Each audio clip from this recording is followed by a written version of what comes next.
everyone, it's me, Matt. Thank you so much for joining me today. As you can see, I am currently in my Canadian Army uniform. Many of you know I'm a Canadian Army reservist, and today we're talking about camouflage pattern that has been changed to our Canadian Army issued uniform. And of course, some of you are probably quite aware that we use digitalized pattern, but it's changing. The Canadian Army is changing the way in which it is deploying its camouflage to its troops.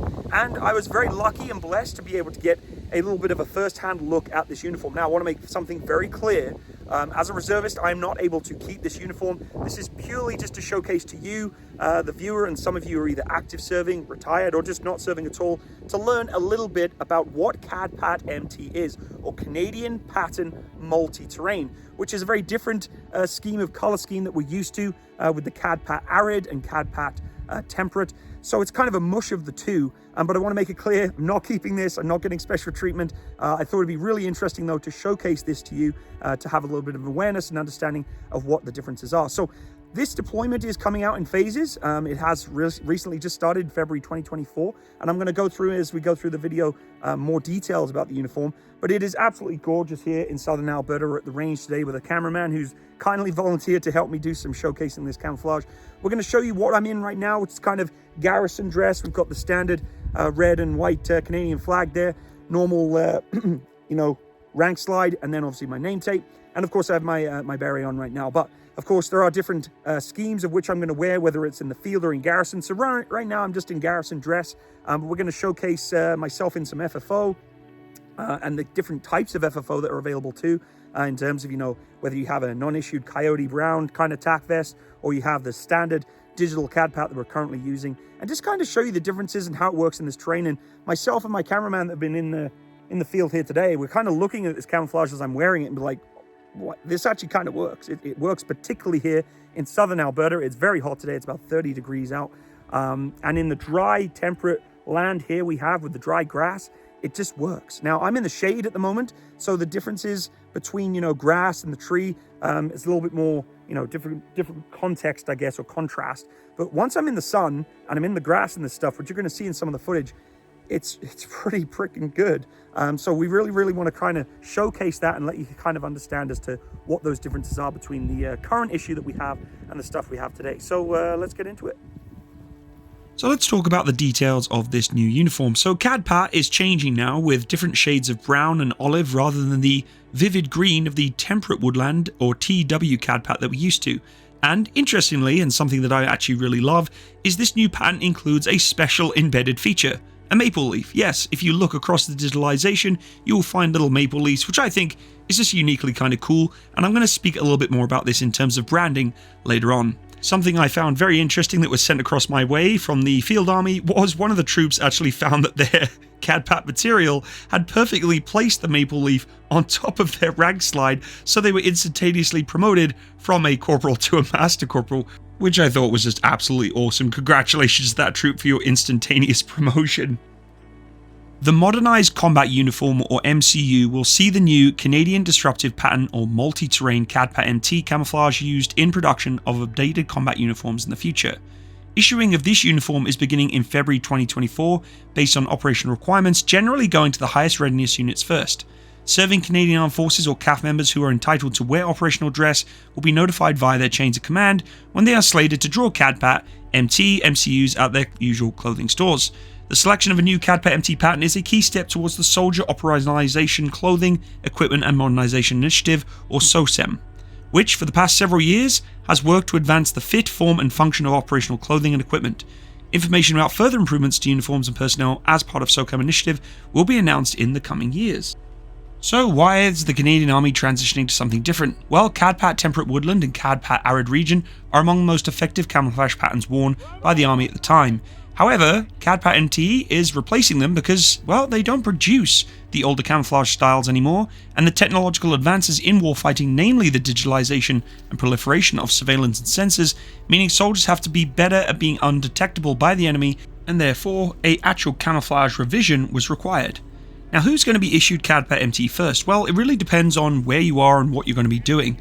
CAF members who are entitled to wear operational dress will be notified by their chain of command who are slated to draw their MCU CADPAT MTs at the clothing stores, depending on whether or not you're going on operations.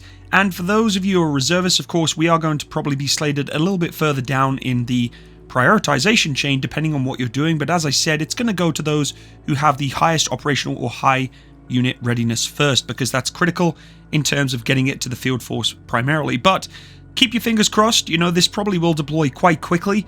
I'm looking forward to eventually seeing this CADPAT being pushed across the entire field army, but we just have to be patient. It does take time to transition this kind of, complete logistics service, so hopefully we'll see it in the near future. Now, how was the pattern developed? Well, DRDC, or Defense Research and Development Canada, developed a specialized software which takes the information from digital photographs of a wide range of operating environments. It then pixelates them and then calculates the percentage of each color and texture present in the environment to form the new multi-terrain, or MT.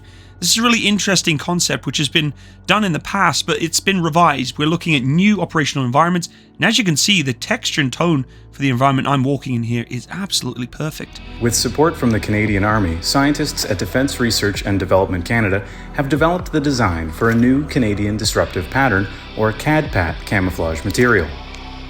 DRDC scientists developed specialized software which uses the information from digital photographs, pixelates them, and then calculates the percentage of each color and texture present in the environment to form the new multi-terrain, or MT, camouflage pattern.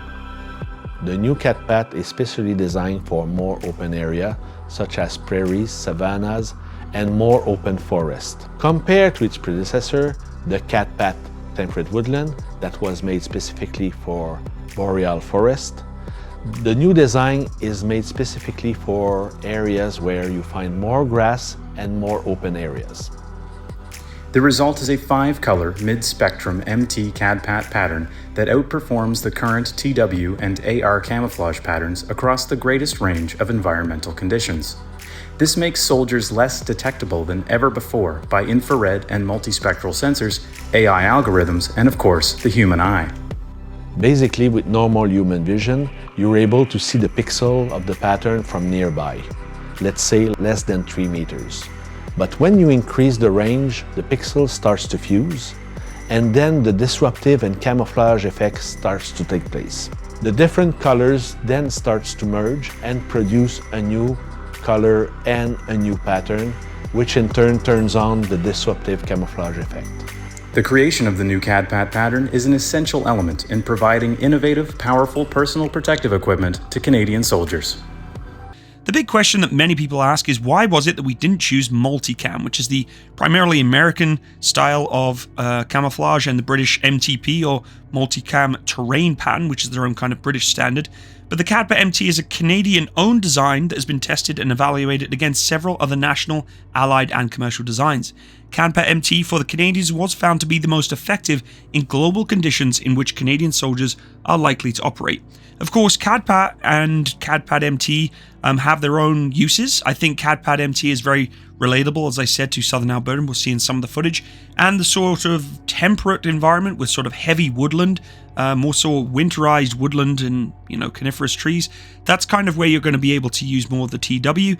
But I think multicam, has a very similar kind of color style, maybe not the same shape as CADPAT MT. So the context, although a little different in the way in which the pattern is made, but the colors are very, very similar. Are there going to be any other structural changes to the modernized combat uniform? And yes, this is very true. They'll have the same style as the current uniforms, but with minor improvements based on soldier feedback. There'll be more size ranges from 4-inch increments to 2-inch increments, removal of knee pads and lower leg pen pockets, which will result in return to a narrower cut and faster drying times. It also removes the forearm pen pockets, which personally I absolutely despise. I see no point in putting pens in my forearm. I put them in the bicep pockets. And there's further updates to fit, form, and function of the operational clothing and equipment that will be included in the coming years as part of the SOSEM initiative. The key step towards SOSEM, which has been several years, has worked the advanced fit and form and function of this operational clothing and equipment. So it's really nice that when they're bringing out this new CADPAT, it's being, modified a little bit of the uniforms that we're currently using. But as I mentioned in some videos in the past, is the Canadian Army is looking at creating an entire new style and fit and form and sort of I guess, the sewing and the creation of the uniform itself, as well as the camouflage. So this is a two-step process, really. So what does that mean? Well, what it means is you're going to get the exact same uniform that you may be wearing if you're watching this as a, serving soldier, as the garrison CADPAT tunics that you're having right now, but the camouflage style will be the same in the removal of some pockets. In the future, we're going to get a completely different style of uniform, but it's not quite ready yet and is still being developed. In terms of issuing this stuff out, by contrast, the process to transition the Canadian average green or olive drab combat uniform to the green CADPAT TW uniforms took more than 7 years to complete, and they're looking at trying to get this transition done within the next 24 months as of February of this year. Moving forward, CADPAT Arid Region, or AR, will no longer be given to troops going to warmer climates. It will be basically MT in parallel to the removal of TW.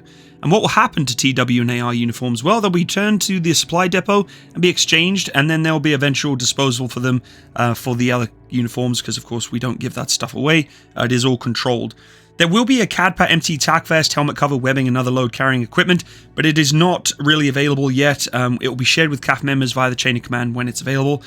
Now, some people have basically asked, well, why are we getting, issued new CADPAT onto the old style of uniform when the new style of uniform is not ready? The reality is that the old CADPAT is not produced anymore, so we need to start transitioning to the same fit and form, but with the new camouflage style, because that's just the way in which the production and logistics system is working, and the D&D is looking at trying to obviously provide the best equipment they can. There's been a lot of challenges, obviously, going through post-COVID and the environment of picking up suppliers, so any small improvement that can be taken by the leadership is being executed on, and to be honest, I fully support that. Like, why not? Let's have fresh CADPAT if we need it. Some people disagree, I understand that. I can't really put my own status or input to this. Of course, I'm still a serving member. What I will say is, hey, look, if we're able to get some fresh uniforms, that's always a good thing in my book.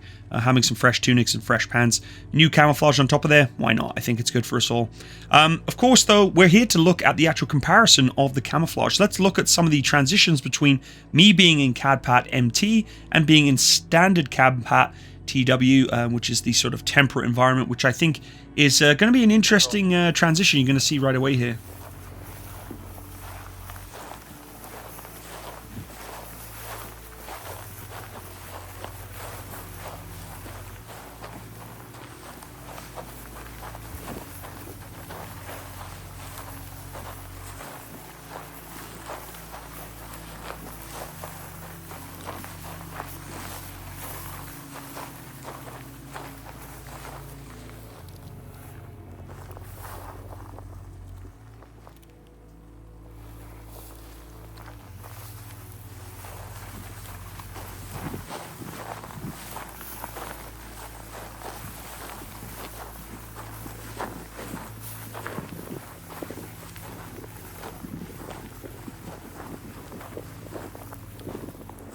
Now, in anything like this, I'll let you be the judge, but I personally do feel that CADPAT MT in this grass is working very well, and you're really going to see it when I go into crawling right here.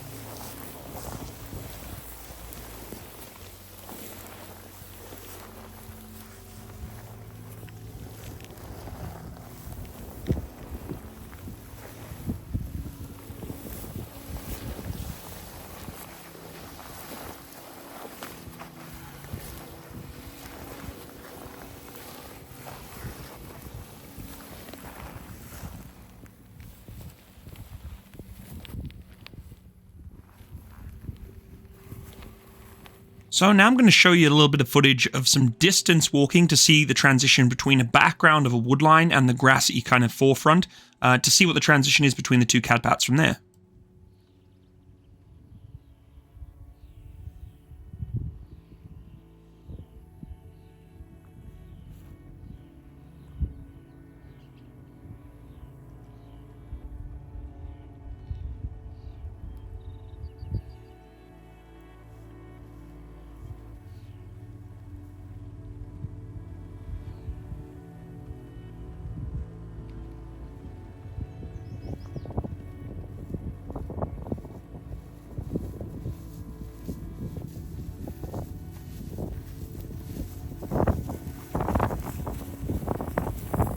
And just to finish off, I thought I'd show a little bit of a long-range transition and actually get into an observation point where I can observe the cameraman from a distance to see how the transition with a backdrop and the brush that I'm in compares to both CADPAT MT and CADPAT TW. As you can see, I'm tracking up on the hill here, just trying to find a basic observation post with a good sense of cover and backdrop to kind of give you some comparisons. Let's take a look.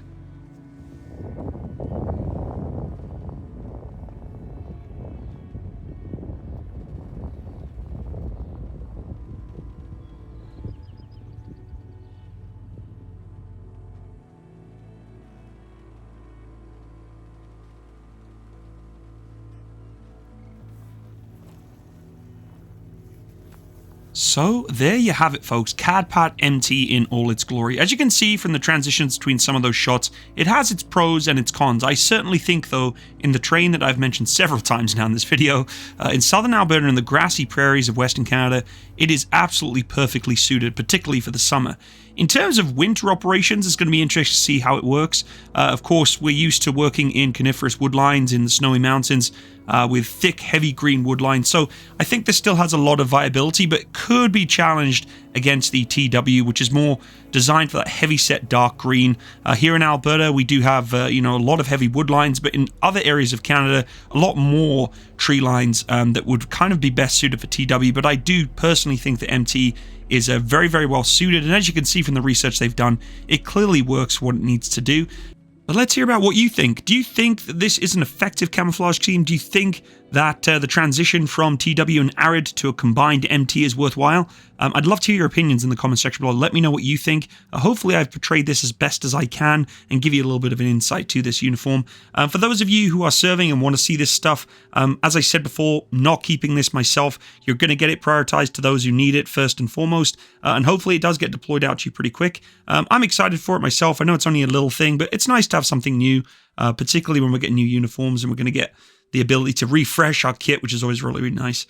Thank you again to those who gave me the opportunity to trial this uniform and actually showcase it on my channel. If you did like, of course, leave me that like so I can understand as to whether or not I'm doing the right things or not. And thanks again for joining me. Have a wonderful day. All the best. Bye-bye.